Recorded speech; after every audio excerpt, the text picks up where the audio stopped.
Good morning. Hey, Missy, what's up, girl? Oh, it's morning.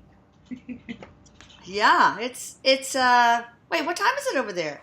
Is it Oh, my it's 11. 11? Okay, you're in my time. That's right. I'm in your time, but I'm a night owl, so Sorry. But I hear that Eric wants to talk about technology. yeah, he calls them tech zombies. Tech zombies, I have a few under my roof as we speak. Well, he yells at me for it too. Oh, So yeah. So, hi, Eric, I love you. he says, "Hi, Mama, love you too." What's he wearing today? Well, he's kind of playing on the whole summer thing. He's wearing a pair of khaki shorts and this ridiculous Yeah. kind of like a touristy Hawaiian shirt, I guess. Oh, my gosh. When I was in Norway one time, one of the few times I've actually physically seen him, it was freezing cold in Norway. We were in bed, and I see him in a Hawaiian shirt. He's over here going, That was you. There we go. So, well, let's go ahead and start. Eric, what's your take? I mean, I think there's probably some good and some bad. Uh, Take this down any road, any rabbit hole you want to take us down, go for it. well, he's saying everybody. He's like, first of all, y'all are a bunch of tech zombies. Yeah. He says everywhere you go, and this is how this came up originally in conversation with he and I, is I'm driving down the road and I see people with their phones up to their faces, texting or talking on their phones, where they can't turn their head. And I have to say 90% of the cars I'm seeing, this is the case. It's horrible. And I made a comment one day with thinking I was in the car by myself. And I wasn't apparently because Eric's like, oh yeah, tech zombies. Oh, oh, that's So, dangerous. Those commercials that they have where, it's like the last thing they text that shows them. Now, is it oh worth yeah. it? Those are so profound. You would think that would make people. It made me stop doing it. I'll tell you that. Well, I won't do it. My Yeah. my phone stays in my car. Luckily I've got Bluetooth wired in through my car. Good. Um, so I don't even have to touch my phone. My remote, my controls are right on my Yeah. steering. But Good. Well, but that's Eric, why do they do it, Eric? well because it's convenient. It's available, and it's become people think they're good drivers and that they can still drive and text or drive and talk. And he's saying some people still can't chew gum and walk at the same time. Okay, so, why do we get into the whole technology thing as a whole? Not just driving, but as a whole. It's an addiction. It's Really an is. addiction to the immediacy of immediacy of what? Instant gratification, he said. Okay, yeah, yeah. And He I think says it makes our instant gratification even worse. he says it does. He says, and people are actually more disconnected from each other than ever Mm. because you can see them walking down the street. They're not even watching anything around them. They're on their phones, faces in their phones, every last one of them. And Yeah, he says sitting at the dinner table, you got people on their phones. I Wow, know. your face just got real big. Not, really? Not in my Yeah. house. No, at restaurants, no. Put your phones down. Pay attention. Communicate. But I think also it's made it to where people can bully easier and be rude easier because they're shielded by cyberspace, so to speak, and so they can say some really hurtful things to other people or about other people. Your screen is really big. All I can see is like the lower half of your face. Oh, really? It's Are, okay because it's going to record it as I see it, probably. oh, I hope so. Oh, yeah. Okay. Well, the less Uh, they see of my face, the better, actually. oh, that's not right. He says, no. He says, my mama's beautiful. Aw. You have to say that or I'll put you in timeout. Uh-oh. All right, so go on, Eric. Tell us about the spiritual aspects of this ever-increasing problem. He says, well, it's disconnecting people from spirit, too. Oh, He really? says, he says they're so focused on the electronics, and he says this has more than one aspect to it. He says they're so focused on the electronics that they're working with, be it their computer, their phones, TV, all of it. He says that they are zoned in on whatever they're doing, that they can't even receive messages from spirit if, spirit's trying to contact them. That must be frustrating for you guys. Oh, he says, oh, it is. Oh. But he says that's just one aspect of it. What's the other aspect?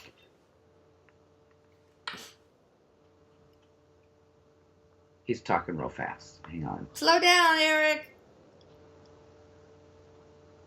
He says, so you're disconnected from each other. You're disconnected from spirit, and it's fucking up your energy. Yeah.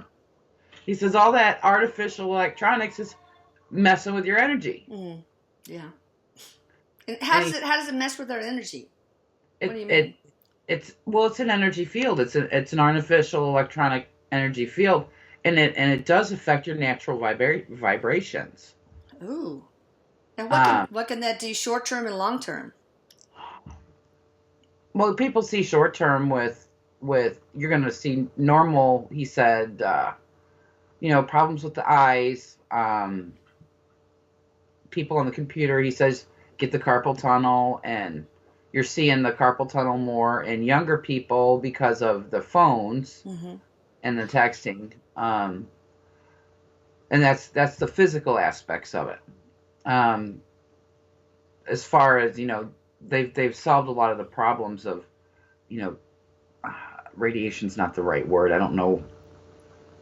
Electromagnetic fields or something. Something that comes off the computer that can make you internally ill. He says they've fixed a lot of that, but it's only like one small piece of that puzzle. It's the spiritual disconnection. He says it's the connection between you and your family or friends. He says, come on, people. He says, put the phones away.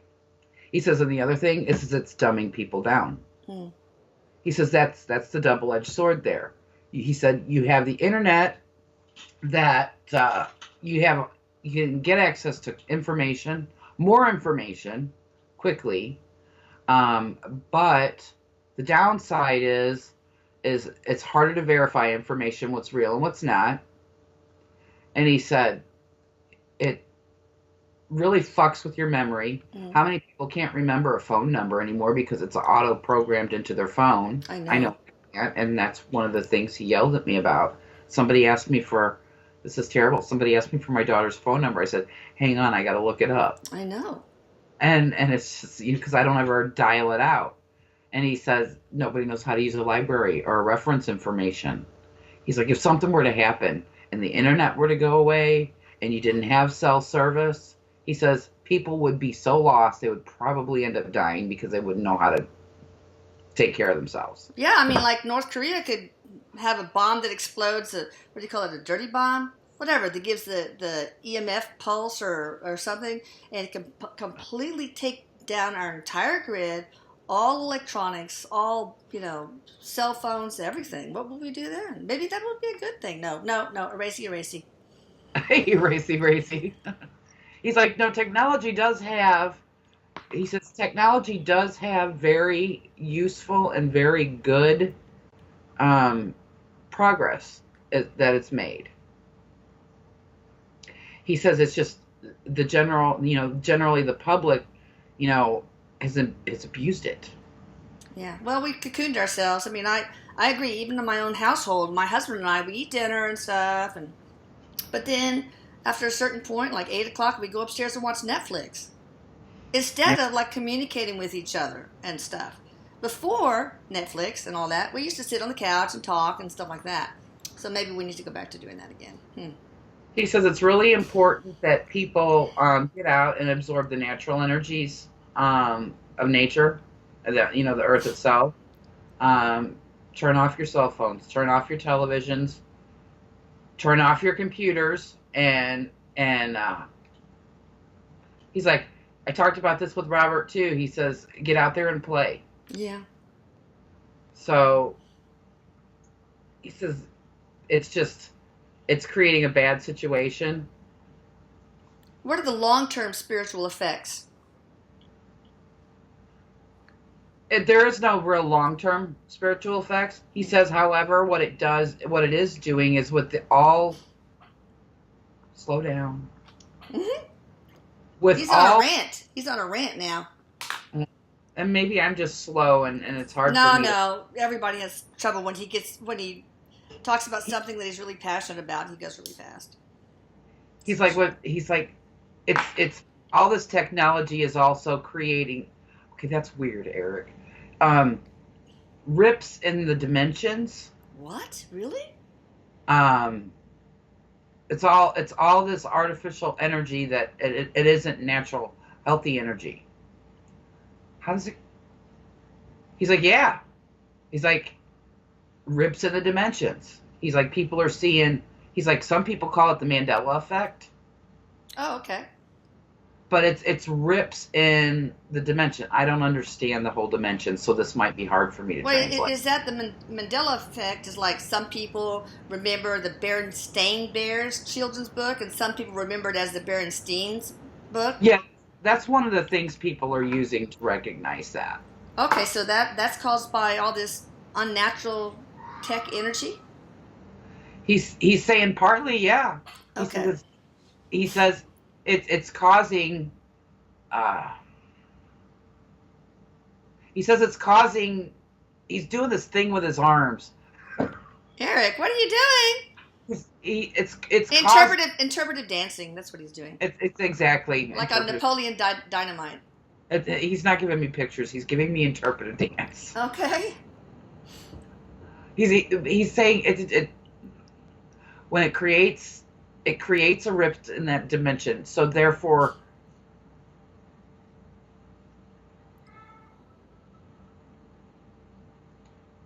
he says it's easier to move in between unintentionally. Oh. So what does So that look like? So people can go between through these rifts into other dimensions? Is that what you're saying, Erik? it's the same reality, but it's a different dimension. Okay. So what does that feel like? What does it look like? That's what he was trying to do, this arm thing, and I'm not getting it. I don't understand it. Use your words, Erik. Um, he says it's hard. It's hard to put into words that humans can't understand Yeah. because that we are only able to see in basically 3D Yeah. type. Well, try He your says best. Try your best. he- Dumb it down for us. he's trying. Um, he says if you've got this area, this space, in a dimension, in a level that we can't see, is it's kind of like it's like a doorway, but it's not a doorway. I'm sorry, I'm not following him.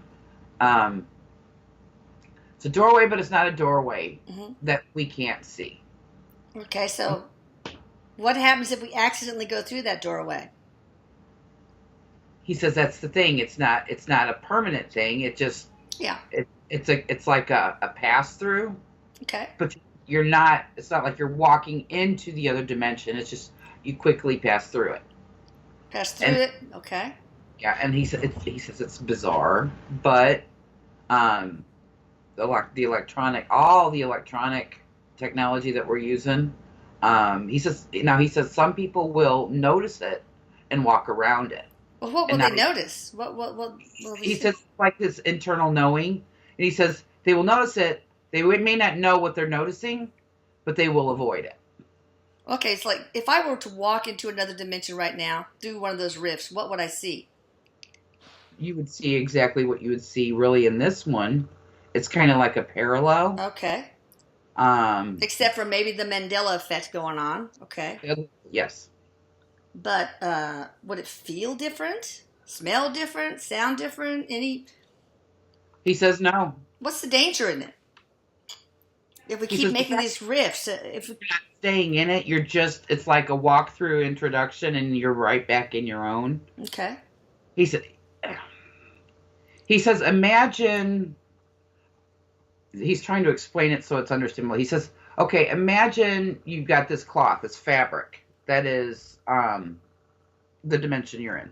okay, And this fabric, a piece of thread gets pulled loose and a loop comes up on that fabric. okay. You walk through that, under that loop, you're getting some of this dimension over here. Oh, I see. Is the cloth you're talking about the actual dimension or the Yeah. boundary of the dimension? No, look at it like he says either one works, Mom. Okay, fine. He says, but it's only that split second that you're walking through that loop because you're still on the same dimension, Mm-hmm. but that loop is pulled up. I gotcha. So does that make sense? Yeah, I love your metaphors, Eric. They're so awesome.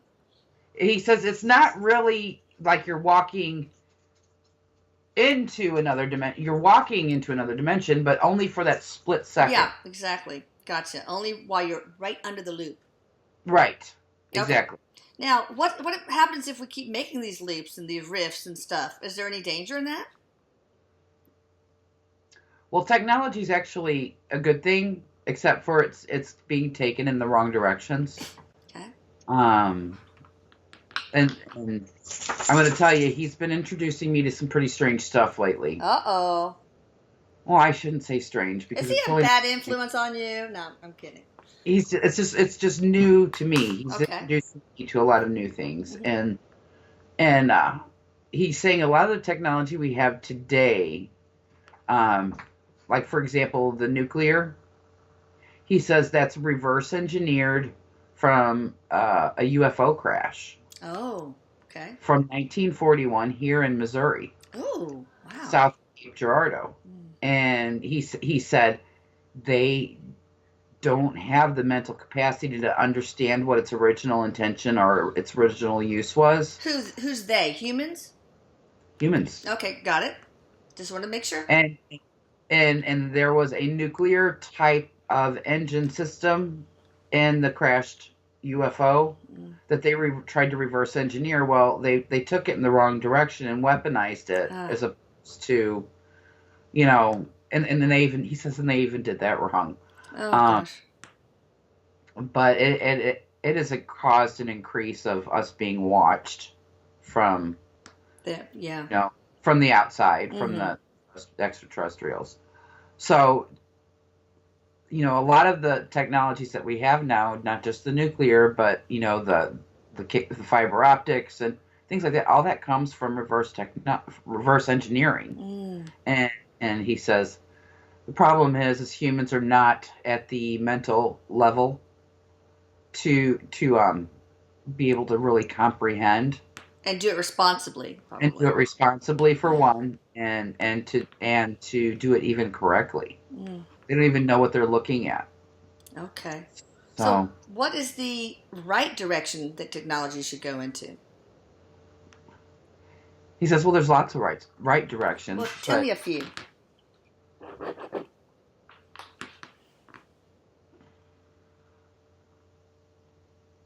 He says he doesn't want to down the internet because it does connect people across. Yeah, and I'm not going to go back to the Encyclopedia Britannica, I'll tell you that. There's no way. He says, well, we actually save a lot of trees with the internet. Well, that's true. Yeah. And stamps. Yeah. Sorry, post office. Yeah, sorry.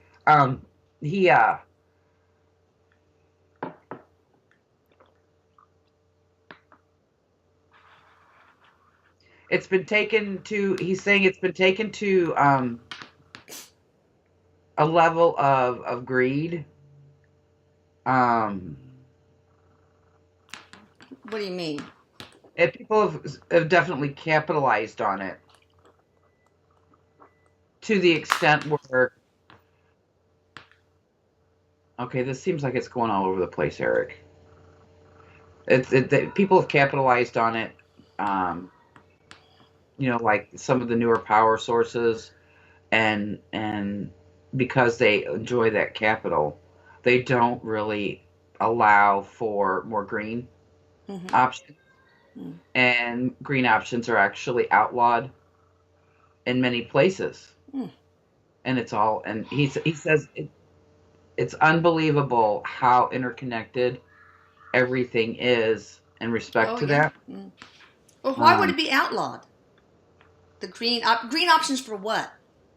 oh, green options for like water collection, Okay. um, solar power, Okay, got it. wind power, things Okay. like that. They don't want you to do that.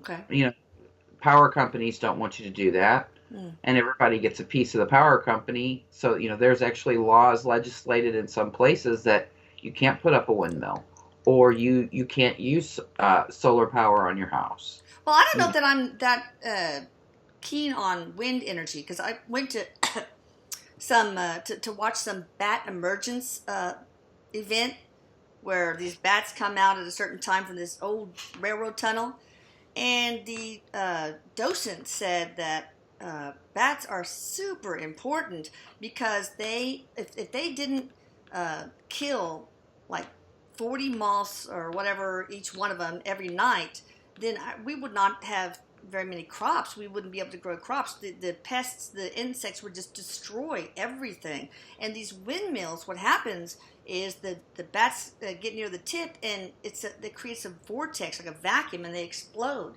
And birds die, bats die. It kills so many winged animals uh, every day. So anyway, that's just my thing about wind. they're making it look like a giant propeller. He says there are ways, and humans will figure it out They need on to how. encase it in a cage or something. He says it can be encased in a cage, and he says instead of it being this one giant propeller, he says that you can have smaller propellers down a column, Mm. have that encased, Mm-hmm. and it'll still. Mm. Good idea. Okay, go on. What other good directions? It looks like a corkscrew. Yeah. Okay. What So other right directions can we take technology in, or should we be taking them in?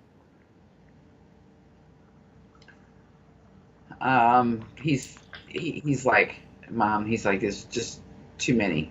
That would be a whole Okay, nother. give me five. Oh, three. Give me three. Okay, give you three. He's saying electricity obviously can go, or partial electricity can go solar. He's saying there are ways that hydroelectricity can be generated, if they were to create the technology to run through, like, say, city water lines, Oh, wow. instead of damming up rivers and Yeah. things. He says with the amount of water people use in a city or suburb or whatever you want to call it, he says if they could affix a way to collect hydropower from the water traveling through those pipes, I bet they could. Yeah.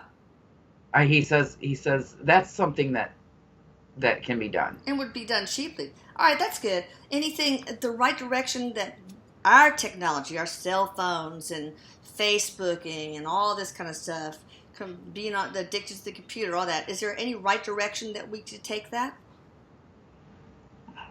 He says that's going to have to come from the person themselves, Mm-hmm. and just be responsible. Yeah. Um, Well, and he says, unfortunately, you're not going to be able to force people to put their phones away, yeah. or you're not going to be able to force people to turn off their TVs. He says all he can do is beg people to realize how much it's cutting them off from other people in the world. Yeah. So tell me a responsible, well, first of all, is it a physical addiction or just a psychological addiction or what? You said it was an addiction. And, well, it's more of a psychological addiction. Okay, well, what is a responsible, what can we do to stop using technology, to stop being tech zombies, to use technology responsibly? And don't tell me just close down my computer and put away my cell phone for several months. Oh, he says you don't have to do it for several months. He says just don't make it a major part of your day. Okay, can Make you give us some outlines? Give us some concrete outlines we should follow? Well, he says you guys do it there at home, Mom. He says you put the phones away at home at dinner time. He said spend time with your family. Hmm. Uh, he says turn off the TV, turn off the cell phone, turn off the computer, go outside, or sit and talk with a friend where there's no electronics on in your house. He says not a good idea to have TVs in the bedroom either. Oh no, oh, no. That can He cause says, all sorts of sleep problems. oh yeah, he says it absolutely can. Um, he says minimize the use of electronics as much as possible. Obviously, it's there for a reason, a good reason. Just don't be dependent on it. So, what do you think is a normal amount, a responsible amount of time every day to engage in technology, the phone or computer, TV? He says it's going to vary person to person, Hmm. because everybody's life is different. Well, give And me a range. I mean, outside of work, and we can talk about that later, but outside of work, when you get out home, 30 minutes to an hour a day? a day. Wow. Oh my God. Do you realize? I mean, it really makes you think about how disconnected we are. I know. Because it It gave me butterflies in my stomach. I don't know if I could do that. You exactly. know? But It all the time kills creativity. yeah. It kills creativity. It kills actual imagination because everything's being done for you in the Mm. TV shows you're watching or the games you're playing. He says, and he says it just dumbs people down. So talk to each other, call your grandma, read a book, things like that instead. Yeah, Use your brain. use your brain Okay. and Go and outside.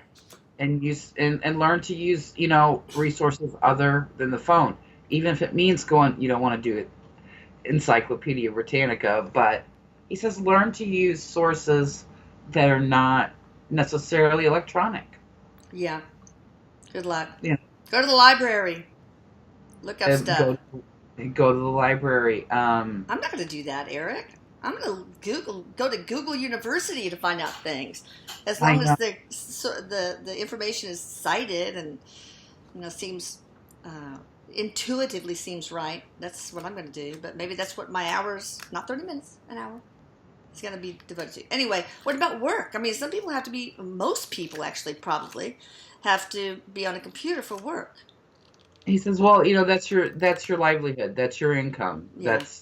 He says that's understandable, as long as you're not working 18 hours a day. So this does not count as my hour. My No, hour you're. today. That's He not says, it. he says, Mom, you and Michelle are working right now, so you're all Okay. good. All right. That's good. Uh, what is it? What is the future? Oh wait. Well, okay. How emotionally can we do that? I mean, to ask us to go to 30 minutes to an hour, how can we do that? It just seems Well, like such a steep hill to climb. well, he's saying, okay, Mom, for a normal family, he's like, let me break it down like this. For example, you get home at 5 from Mm-hmm. work. He says you got to cook dinner for your family, Mm-hmm. right?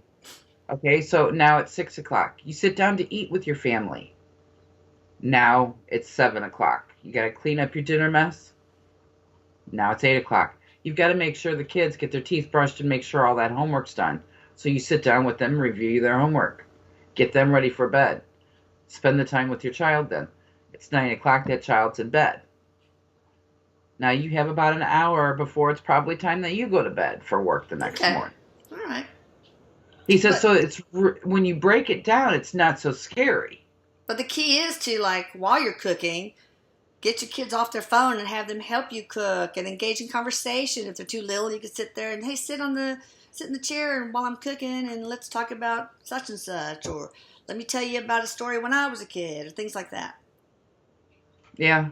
See, we never even share each other's past. I mean, like, talk about, well, I do actually, with my grandkids, tell stories about when their mom was little, or, kids are growing up not really knowing about their parents' past. Kids are growing up not knowing about anything that has anything to do with history, period. That's right. It's really alarming when you ask a high school student, "Where's Europe?" They're like, Exactly. "Oh, He's like, is Europe a country?" he is actually dumbing people down. It seems like And it could be do the opposite. I mean, because it's a font of information in the internet. well, I mean, it's almost like it's an. He says, he's like, it's to enslave you. Yeah, I know. Well, I don't know. I mostly use internet to find out information more than I do social media. And I think kids today mostly use it for social media and not So, to it, not to educate themselves. Maybe I'm wrong. in gaming, And gaming, yeah. they get lost in the worlds of gaming, Yeah. and they'll be there for hours, all the way into adulthood. Oh yeah. Yeah, that's right. My kids have never really been super interested in that, thank God. All right, so tell me about the future of technology. What's going to happen? It's going to be a while, he says, but technology, they will realize, doesn't save people time. It costs people time. And they'll start scaling back and reworking? Okay, reworking technology to be more planet friendly and people friendly. Okay. And can you give me some specifics? Oh, poor you. Do you have a cold? I have a summer cold from allergies. Oh, yeah, that'll do it. I took some Allegra, but it's just not happening yet. My eyes are still watering. Oh. Examples, he said, would be to move to a more green way of powering electricity. Mm-hmm. Unfortunately, he does not see the whole free energy coming. For a long time. No, I'm talking about for the tech zombie type avenue. Where is that going? What's the future of that? TV, social media. I'm sorry, what? He says that's actually pretty scary because now they can monitor anybody and everybody from almost any access point in their home. You mean the government? Oh, the government, companies that want to pay the biggest amount of money, or people that want to pay.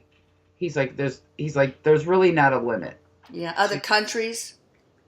There's really not a limit because once you have that information out there on the wire and access to the wire, he says you've created a doorway for people. Will we ever invent a way to protect us from people taking information? Yes, we will, and he says, and then there will be somebody that will figure that out. Okay, all right. So, will we ever have a permanent fix for that? He says the permanent fix is to not have any of it in your home. Yeah. Oh God, that's not going to happen. What else about the future of our being tech zombies?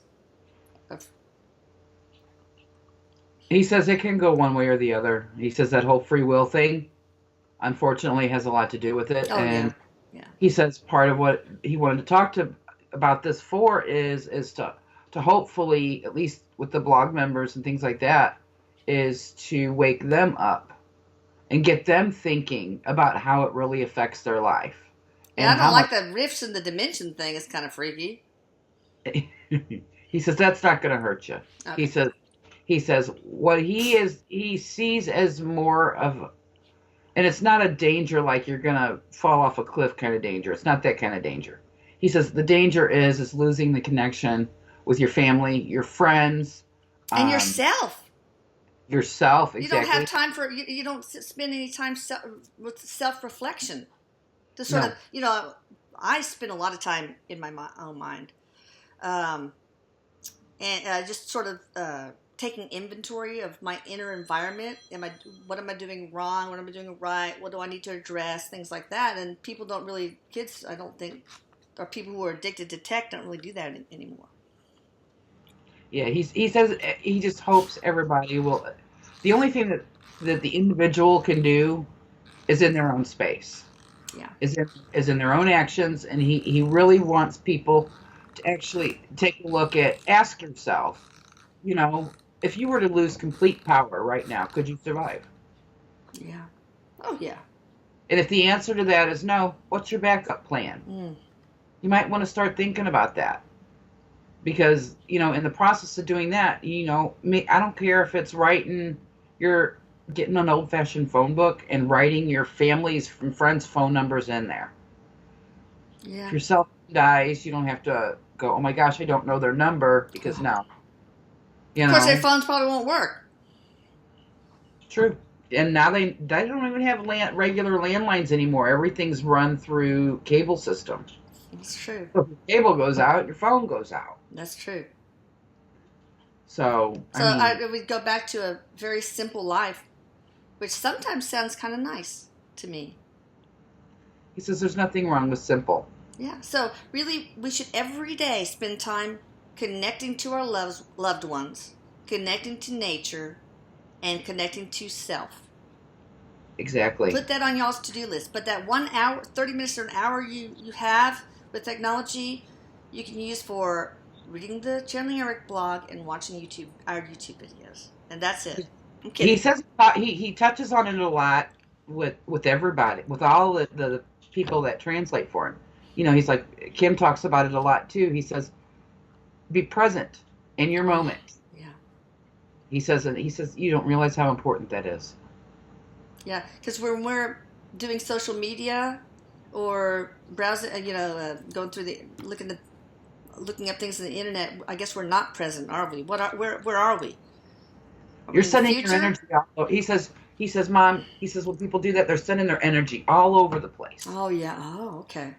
He says, you need time to bring that energy back to you so that you can be a whole person and you can give to other people. What happens to your energy when you're a tech zombie? What does it look like? What do the chakras look like? What does the aura look like?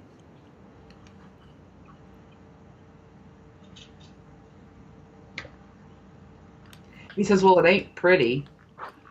What is it, brown or something? He says no. He says, depending on what they're doing, it just.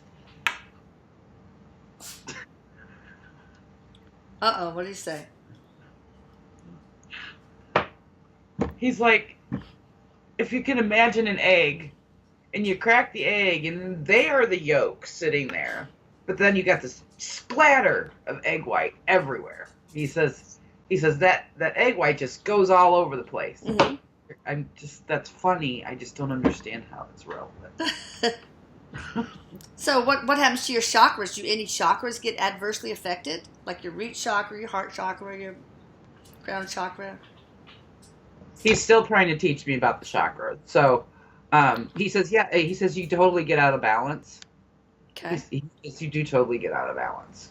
I can imagine the crown chakra would probably get affected because isn't that the one that helps you connect to others? Bella, what do you want? Yes. Okay. So what other chakras could it affect?